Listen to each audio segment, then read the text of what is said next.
Yeah, I got a story to tell. I know they want me to fail. If they throw me into a cell, I know wife, she paying the bill. Cause I can afford to be quiet. My city is dying, the children are crying. Be alert, not devour. The enemy's prowling you just like a lion. But we got the keys, I promise you. Hold on to the peace inside of you. No, I'm not alone. You're not alone. You got an army who follows you. Hey, my man, what's going on, bro? What's going on, man? How you doing? Good. Thank you so much for joining me. Yes, sir. Appreciate you, bro. Yes, sir. If you want to have a seat for me. Let's get comfortable. Yeah, no doubt. All right, so we're here. Let's talk shop. Today, our guest is Nathan D. Whitney II. And again, the platform is just being able to take real people, giving you real results, talking about some of the things that's been impactful in their lives, and then some of the things that they've done now as a result of some of that, some of those decisions. So we're gonna dive right into it. So, my man Nathan. Yes, sir. What you got a street name that you go by that Yes. people would recognize you as? Yeah, so my street name was actually a nickname that my mother used to call me, but the streets took it and did what they did with it. She used to call me Little Trouble Man. Little Trouble Man. Trouble Man. She got 100 nicknames for me, Pooh Bear, whatever, like a whole bunch of them. But she, yeah, so the streets would call me Troub for short. You know, Okay. I still go by Troub because I don't want to be the Trouble Man no more, but I still let them call me Troub because it's familiar to them. Okay. And now Okay. I just changed the demeanor and the direction of it. Okay. So when you talk about the streets, so it's kind of brief us a little bit on when you say the streets, you affiliated with anything, or were you ever affiliated with Yes. the life per se? So once upon a time in my life, due to my environment, the people I grew up around, all I ever saw was red bandanas everywhere. Okay. So at a young age, I affiliated myself with Bloods before I even knew what a Blood really was, you know. And so yeah, that's what my affiliation was Gotcha. as a youngster. And so you say Bloods, and where'd you grow up at? So I moved around a lot as a youngster, right? So I was born in Sedalia, Missouri. Okay. So I got family up and down that whole stretch of highway from Sedalia to Warrensburg to Columbia, back up here to the city where my father and his family was from. Okay. I bounced around a lot, but I made my name here In Kansas City. instead. Is there any particular neighborhood specifically that we could say that you made your name per se? So I was mostly in the 30s. So In the 30s. Yeah. Okay. Right on, man. I grew up in the 30s. Born and raised in the projects here at TB Watkins, and around middle school, we moved to 32nd and Highland, man. Okay. And so very familiar with the neighborhood or whatever. And so I think I can relate to some of the stuff that you might talk to us about. So so you're affiliated with the Bloods.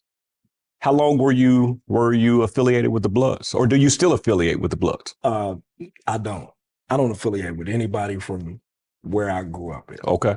I just don't. How long were you in that life though? From the time, like I said, for as far back as I can remember, but I really just like kind of came into my own around like 12 or 13. Okay. And so from that age to about 27, 28. Okay. I'm 39 now. I'll be 40 this year. You said something real powerful. You said it was all that you ever seen. Yeah. So you felt like, you tell me, was your decision made for you? Or do you feel like you're a product of your environment? So let me go back. Let me correct myself because it's not all. Okay. So, right? Perfect. Yeah. So I grew up, my grandmother was an evangelist. Okay. My aunts, everybody was in the church. Okay. That's right.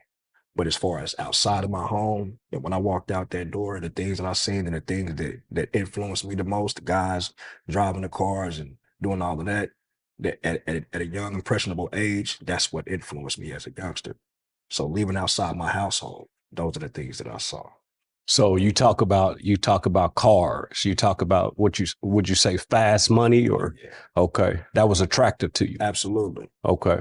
And so was there somebody that you wanted to be like? Absolutely. I ain't gonna speak his name. Sure. He sees this, he know who he is. Yeah. He's actually doing time right now. And Okay. He is. But yeah, he definitely was the one. He was the flashiest dude I knew.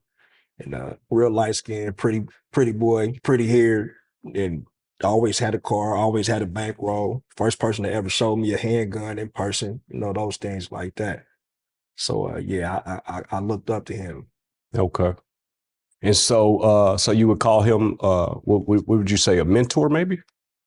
Something along those lines. Something along those lines. He was like the big homie. The streets, we call him the big homie, big bro.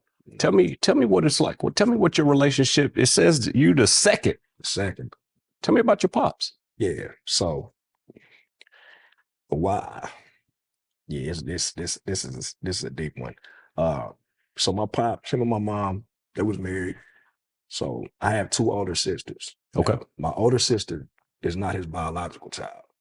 So my second older sister, we're the only two of his biological children, right? So him and my mother were married. He left when I was around 10, 11, something like that. And never had anything to do with me after that. Named me after him, but didn't stick around to raise me. You know what I mean? So up until 11. Up until about 11 years old, he was there.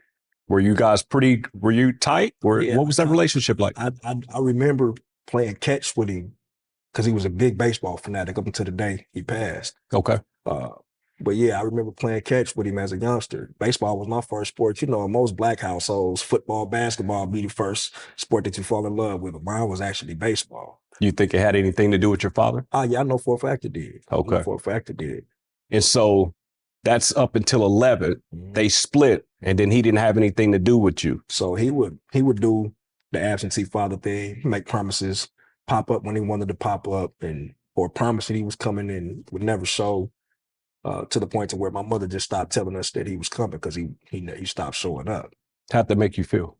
I remember at a young age, just longing for that because I grew up in a house full of females. I'm the only boy, you know what I mean? So, and I'm the baby of the bunch. So I grew up in a house full of females. So I didn't know what it felt like to have a strong male presence around me. And so he would get my hopes up that he was showing up and never show up. And then when he did show up, it was unannounced and he was drunk. Do you feel like he was struggling through some issues himself? Absolutely, absolutely. So I guess we're going to kind of fast track a little bit, but as I've gotten older and I lost my way in the world, right? I recognize and realize how easy it is for a man to lose his way in this world. So in me recognizing that in myself, I began to understand him more. And not even intentionally. It wasn't even that I was setting out to try to understand this man because we didn't have a relationship like that, right? But just naturally, it just happened that way. So would you go as far to say like genetic predisposition? Honestly, I believe so because it's crazy because all of his talents and attributes, this is what I do know about this man. He was a highly intelligent individual, former Marine, avid sports fan, played baseball, softball up until the day he passed. A great artist, pen, pencil, everything. All of those attributes I carry myself. Every single one of them. But he didn't teach them to you. He didn't teach any one of them to me. But you do those things now. All of those things. That's powerful. That's powerful. So when you chose the life, because it sounds like there was a void in your life, would you agree? Was that a part of why you lean more towards pretty boy that you described there? I wouldn't say that it was a conscious thought. Okay. So I'm missing my father, so I had to find somebody to replace him. Okay. I believe it was more subconsciously that it just happened that way. Okay.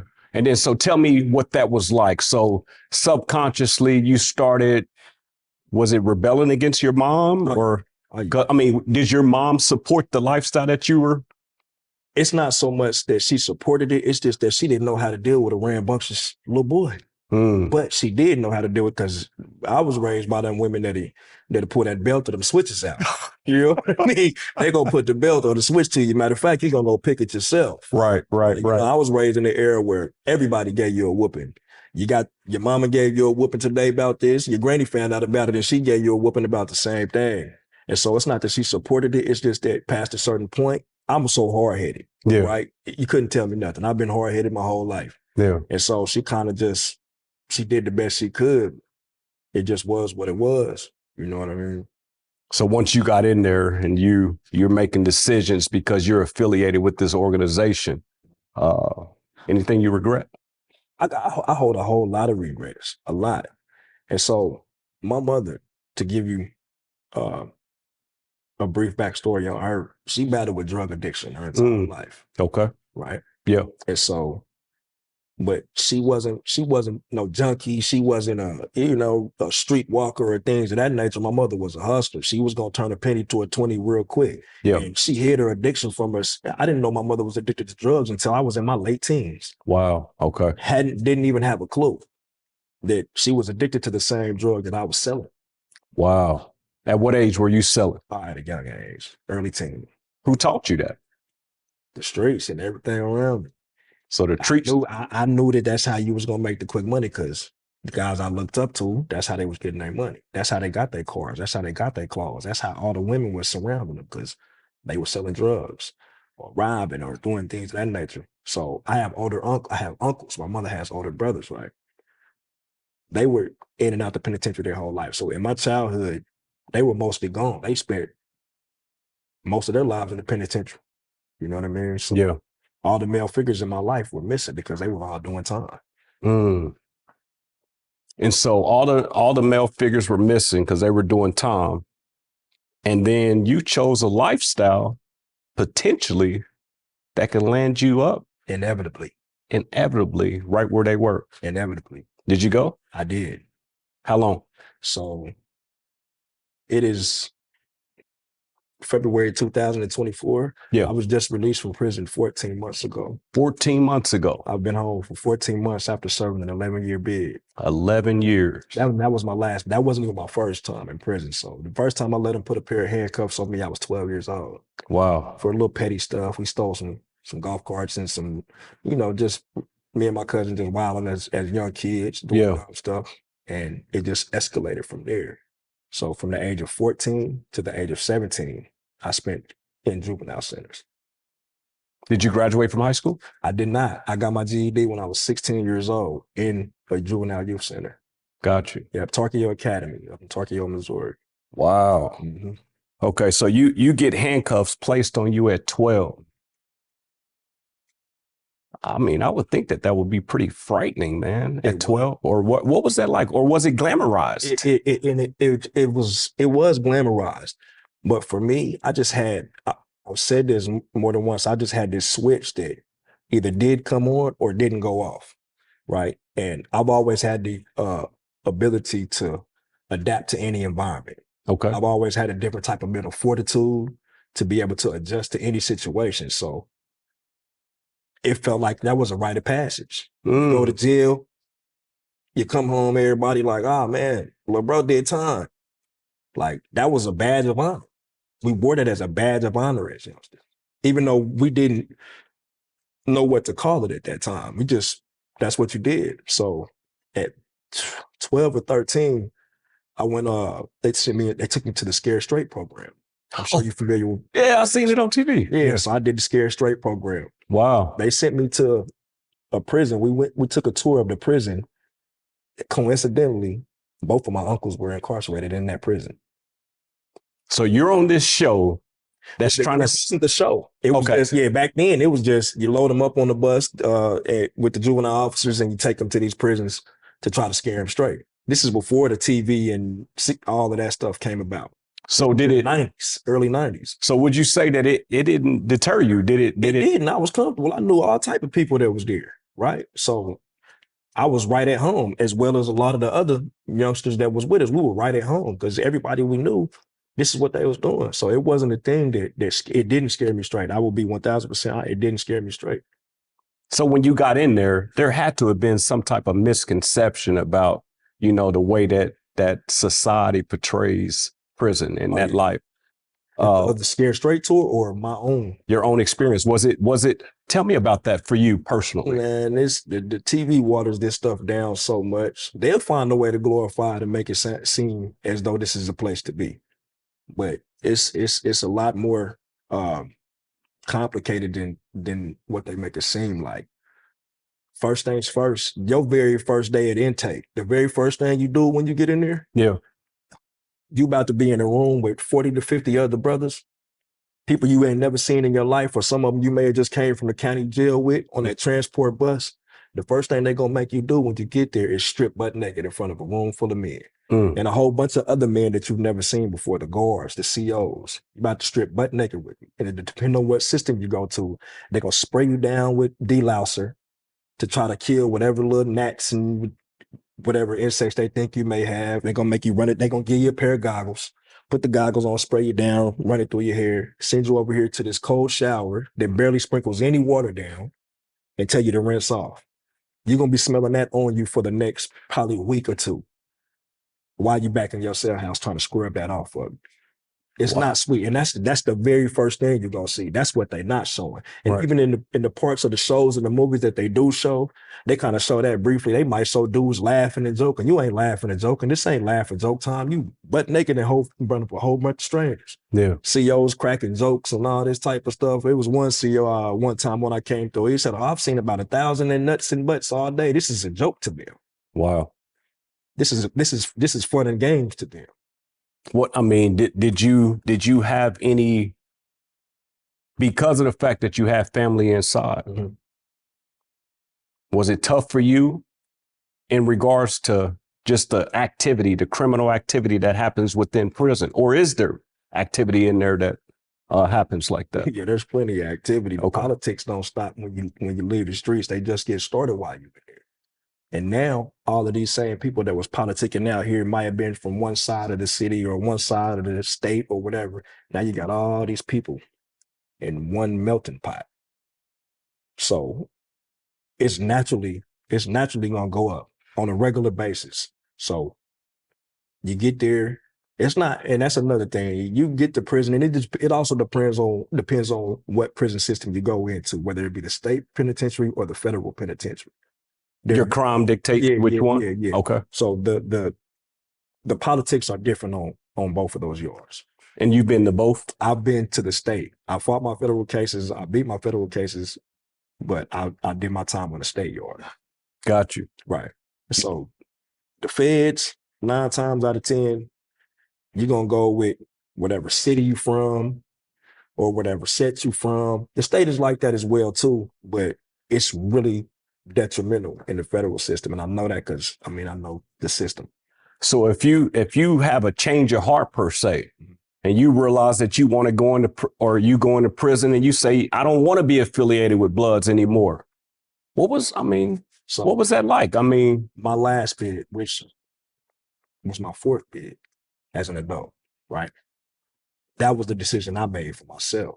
And I can honestly say for me, there wasn't a single problem. There wasn't a question that was asked of me because I had done all I had to do in previous bids. And so my last bid, first and foremost, let me say this. I have a prison number, an ID number in 2 different states. Wow. My Missouri prison number is 1098398. That's what you will be known by, your number. My Kansas number is 108166. So my last bid, I did the majority of it in Kansas. So I did 8.5 of my 11 years in Kansas. They didn't know me over there. A lot of people did because, state line right there. But my name traveled with me wherever I went because somebody somewhere is going to know who you are. There ain't no secrets in the penitentiary. Right. Somebody somewhere is going to know who you are. But it's also in just the manner in which you carry yourself, right? So by the time I got to the Kansas Department of Corrections on this last bid, I had already made my mind up that this wasn't the life I was going to live no more. Okay. I made that decision before I had even got locked up. Okay. So the case I caught, it just happened the way that it happened. And once I saw my face on the news, while I was on the run for 6 months, okay, the very 2 people that I thought of was my mother and my grandmother. Right. And I hadn't done that before. Like I said, I'd been to prison multiple times before that.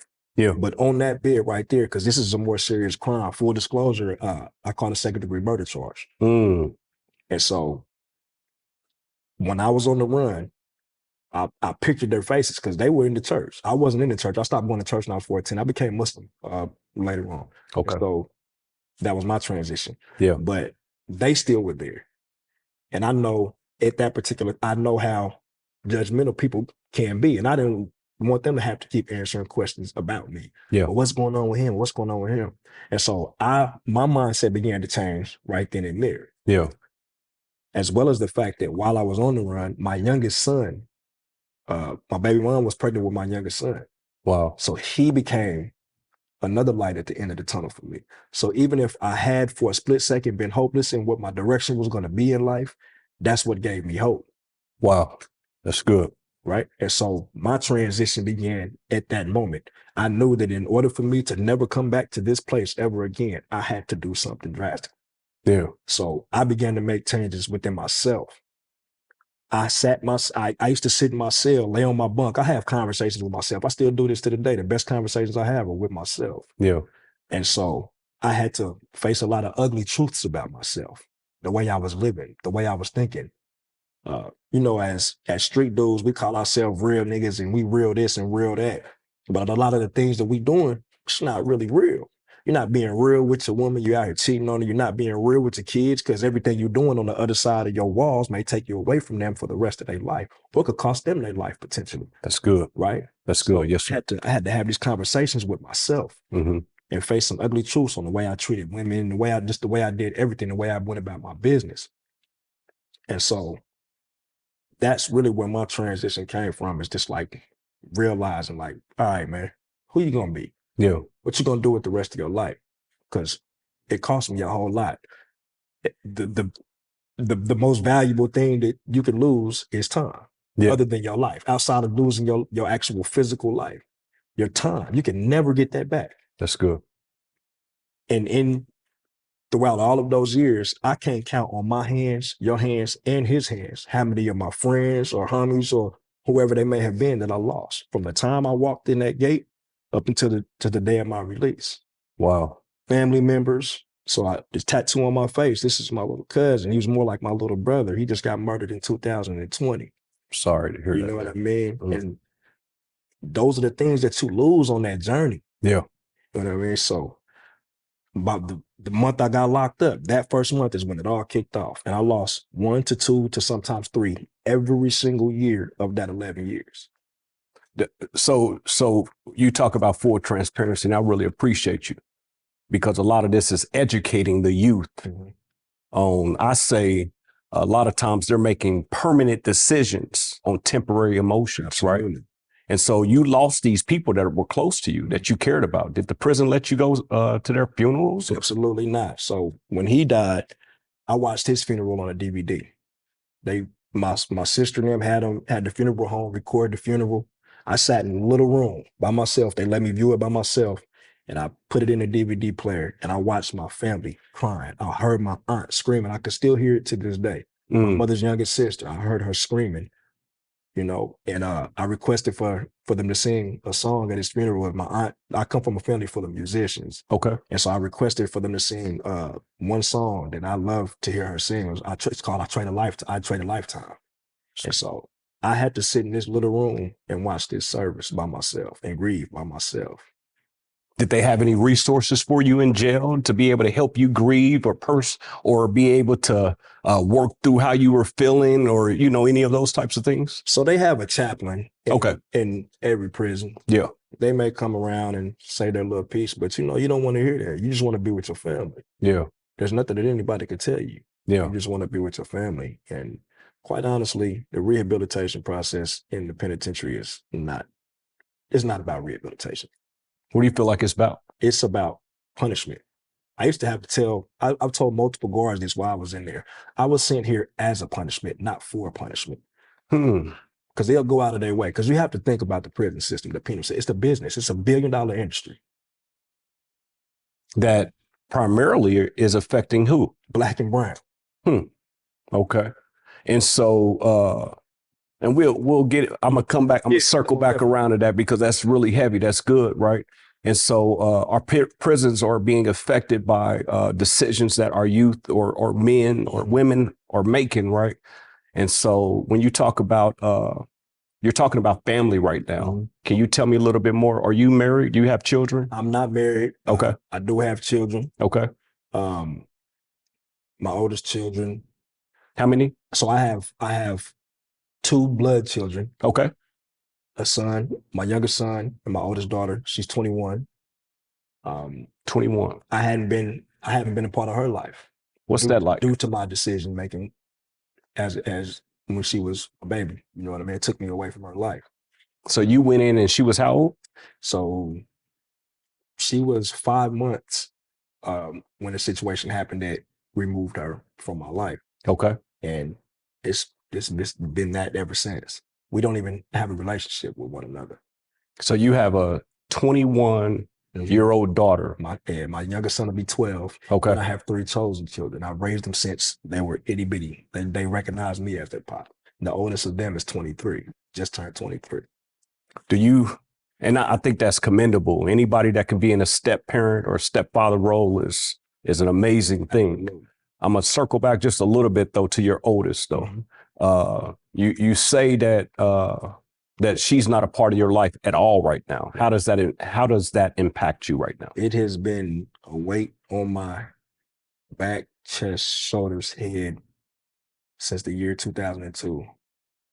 Right? Well, 2003 when the situation happened. It's another reason why I began to look at myself, right? Because in hopes that one day she would see me as the man I am now versus who people told her I was. How do you feel like people would describe you? They would demonize me. Demonize They would demonize me. I was bad news. I was really trouble outside. I was bad news outside. Do you blame them? I I don't. A lot of it was conjured up things, speculation, but I didn't give them any reason not to speculate. You know what I mean? I made it easy for them to speculate. Yeah. Some things they knew, some things they thought they knew, but that was by my own doing. Yeah. I'm a branch off just for a quick second here. And you say you have a daughter and y'all don't have a relationship. If she was watching, there's a camera right there. If she was watching right now, and this is the first time that maybe she's seen you since you've been out, right? Is there a message that you would like to give her? If you just want to look at that camera right there and just talk to her for just a little bit and tell her something. So I would tell you, Michaela, that I love you first and foremost. Secondly, I would apologize for the mistakes that I made that took me out of your life and left you with a void, questioning and wondering. I know some of the things that you've accomplished in your life just due to secondhand information, and I'm proud of you. The people that raised you, they did a great job. So I commend them for that. But I would also want you to know that the mistakes that I made before as a man, as a young man, aren't the mistakes that I make today as a grown man. So I would hope that you would see me in the light that I am now versus who they may have told you that I was back then. And again, I love you. That's powerful, bro. As a man to be able to apologize for his actions. It's not saying that we've done this thing right or we're perfect or whatever, but to be able to have ownership of that, I think is powerful. And I pray that you and your daughter's relationship is restored because of that. Inshallah.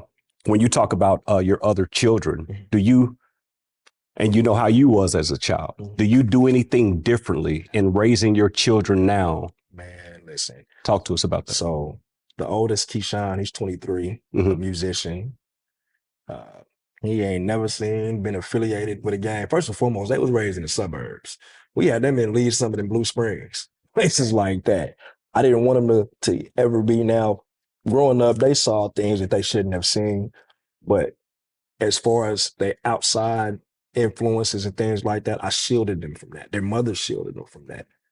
So you're saying to me that you raising your children in the suburbs, are you saying that people in suburban areas are not prone to crime? Or? Not at all. So talk to me. And that's a misconception. Okay, talk to me. But it's less likely to happen. Okay, so we're talking about percentages. Percentages. Okay. You're less likely to be exposed to those kind of things just due to the environment, because there ain't a liquor store in every corner in the suburbs. Okay. There's just the influences of people, you know what I mean? So, and it's black people in the suburbs, white, right. It's a mix, right? Yeah. But Yeah, just based on the percentages, they're less likely to become statistics in that sense. So if they're being raised in the suburbs, and I'm assuming that they're the minority now, they went from an environment possibly where they were the majority and now they're in a minority status. Mhm. How do they find self-identity? Well, and the fact that they're mixed race as well. Okay, that's Right. good. Okay, So, yeah, they identify as black men, as I would tell them, like, okay, look, man, no matter if you're mixed or whatever the case may be, when them people pull you over in that car, they looking at a black man. So, we have to give our little black boys and girls a different conversation than the other people have to give their children, right? So I would give them that. But they never had to worry about fitting in. They some cool kids. And Yeah. they mild mannered. Well, 2 of the 3. They don't Yeah. go out here, but they some good dudes. Yeah. It was just they were raised with values. Right. So those same old school principles that my mother and my aunt and grandmother, I still say yes, ma'am, no, ma'am. They still say yes, ma'am, no, ma'am, yes, sir, no, sir. Yeah. Yeah. So let me ask you this, because you're talking about some heavy stuff, right? And so you had the means, despite your past, to be able to raise your children in this suburban, more controlled environment. Absolutely. Your parents, I guess you feel like they didn't have the means. Like, is there regret there, or talk to me about that? Yeah, we come from nothing. What we didn't financially, we had nothing. I remember going to garage sales every Saturday. My socks and shoes came with a piece of Scotch tape that said 25 cent or 5 cent or whatever the case may be. Yeah. Right. We grew up doing those things, but what we lacked in finance, we had in love. That's good. We were a close-knit family in that sense. All the women in my family, in the absence of these men, all the women took the reins and did the best that they could. Yeah. Right. So it wasn't enough, though. It wasn't enough. You needed, am I safe to say that you needed male mentorship that would help? Talk to me. I mean, I believe so. And it's not even just that it was male mentorship. It was just they lacked education and finance and things of that nature. They put so much faith in what they believed in as far as the Bible and things. And I'm a believer. Yeah. And I love that they're believers. Yes. There's no fault in what they did when it came to that. Okay.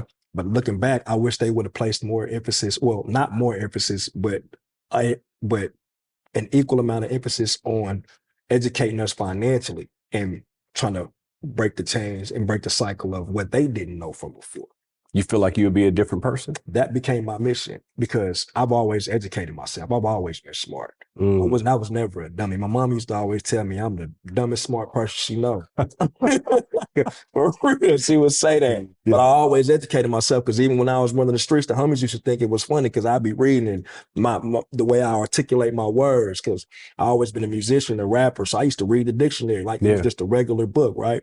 And so throughout the years, I educated myself on certain things to where I could be able to hand that down to the next generation. Because I wanted better for them.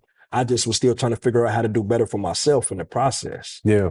And it just didn't always pan out that way. So you say that you were essentially rebelling against cultural norms. Absolutely. By educating yourself. Absolutely. But how old were you when you started making those type of conscious decisions like that? I was a young man. The very first time I entered a juvenile group home. Okay. Yeah, I was always the big brother.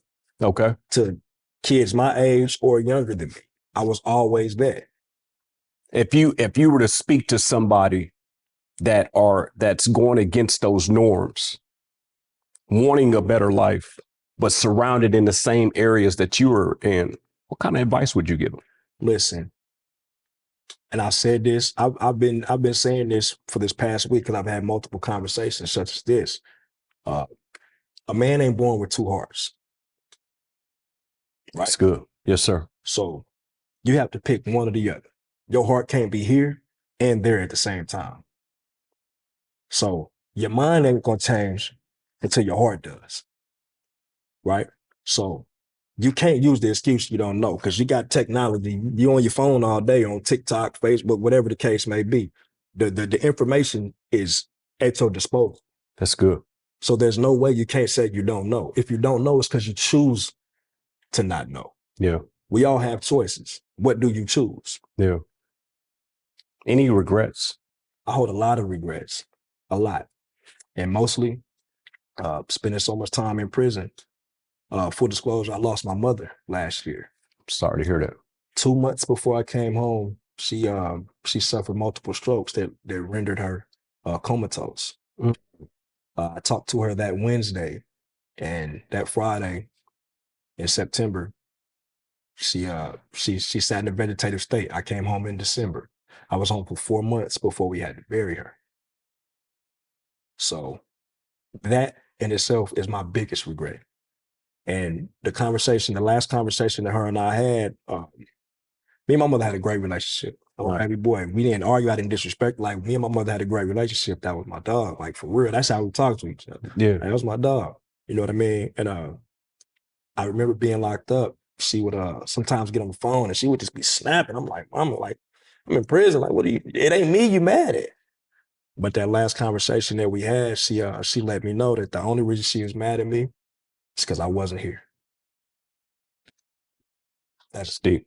It's because I wasn't here. So Yeah. that's my biggest regret, is the time I missed out with my mother. She was 60 years old when she passed. You know? Yeah. My father passed a couple years before that at 61. Yeah. My grandmother the year before that. You know what I mean? Yeah. And so just missing that time with those people. Let me ask you this, as we're winding down, right? I know about your regret. You got the opportunity early to speak to your daughter specifically, and I'm afraid that she sees this message, right? But there's a lot of men, there's a lot of our youth, as Kansas City's violence and gun rates and all of these things is running rampant here in this city, right? But everybody may not know you, right? Mm-hmm. If you were to look at that camera right there and just give them just a 60-second word of advice from Nate on thinking about your life and some of the things that maybe they can do differently, what piece of advice would you give the listeners? So my biggest piece of advice is, first and foremost, be an individual. Don't be no follower. Kansas City seems to be in a state of disarray. It's like, I feel like each city is in competition with each other. I feel like Kansas City is trying to keep up with Chicago and New York, and by way of the violence. Ain't no glory in that. I just spoke to you about all the things that I've lost, and that's not even all that I lost along the way. I've almost lost my own life on multiple occasions. So first and foremost, be an individual. Educate yourself. Find something greater to believe in other than what you see. Find a spiritual base, because God is real, no matter whichever religion you choose to follow, Christianity, Buddhism, Hinduism, Islam, no matter what it may be. Find you something else to believe in and educate yourself, because these people got a plan for you. There's only two places, and I'm pretty sure y'all heard this more than once. There's only two places you're going to end up, and that's jail or in the graveyard. It ain't worth what you're going to put your mamas through, what you're going to put your sisters through, what you're going to put your family through. Don't be a statistic. I just told you I have 2 different prison numbers. Once they got their hands on you, they got their hands on you, man. They got a plan for you, and I wish I would have listened to my mother when she told me that at a young age. They got a plan for you. So, as I said before, in order to change your mind, you got to change your heart. You got to want better for yourself. Ain't no glory in this. Y'all killing each other. It's senseless. It's ridiculous. It makes no sense. And ain't gonna get you nowhere. So tighten up is what I'm gonna tell you. That's good. Hey, for the listeners, what are you doing now with your life? So I spent that 11 years, like I say, fully educating myself. I've always had the dream of being a barber. I am now a full-time student at Old Time Barber College here in Kansas City. I'm about to graduate in the next month and a half. I got out of prison in December. I enrolled in January. I started in February. So I'm on my way out. I've also been, it's afforded me this opportunity to be able to sit down and talk with you. I plan on getting my instructor's license to become an instructor, as I love to teach and I love to help. So that's what I'm doing with my life. I'm just trying to make changes in my community. I took away so much that I'm just trying to put back. And I feel like being a barber in the people business, in the service business, I'm playing my part. That's good. It's a little different stream of money, huh? Yeah, but man, I'm cold with it. So it comes like the same intensity and energy that I put into those illegal hustles. I put that same mindset into this, and now I'm thinking like a businessman. I'm not just thinking like a barber, I'm thinking like a businessman on how to brand myself and things of that nature, and just reaching out to people and just trying to make my way in this barber industry. And taking care of your family, right? Absolutely. Being impactful in your family. That's one last thing we're going to do, man, and I'll let you go, right? And so there's a lot of things that we talked about that was heavy, man. A lot of things that you say that you regret. There's a lot of things that I even hear forgiveness in, right? If you were to look in that mirror, if you could stand over there for me, please. It's real easy to be able to give other people advice on what they should, could, and to do, right? But if you were to give yourself some advice right now, or just tell yourself something for 60 seconds there. Absolutely. What would you say to yourself? Number one, I would tell you to allow yourself some grace. You're gonna make some mistakes, but allow yourself some grace. Rome wasn't built in a day. You'll get there. Hurry, but don't rush. Take care of your loved ones. Stand tall, walk with integrity. Be honest. Be a stand-up dude. Not what the world tells you is real, but what you feel is real. What Allah has prescribed you to do so, and do it with great conviction. Love yourself, respect yourself, respect those around you, and great things will come. Inshallah, God willing. Nate, appreciate you, man. Absolutely. Keep doing what you're doing. Hey, there you have it. Let's Talk Shop just brought to you real transparency, letting you know that there are always consequences for your actions. The permanent decisions that you're making on temporary emotions. My guest talked to you. There's only two ways or two pathways to that, dead or in jail. I challenge you to be able to think about something else or a different way of life. Because now my man is doing very well. He's in barber school. He's a father, and he's taking care of responsibilities, and so can you. So here we are. Let's Talk Shop, changing this community one conversation at a time. Have a good one. Thank you for listening, and join the movement at Let's Talk Shop. We are changing the community one conversation at a time. If you want more content like this, please like, subscribe, and share our page at LetsTalkShopKC. May the words of my mouth and the meditation of my heart be acceptable in your sight, Lord, my rock and my redeemer. Until next time.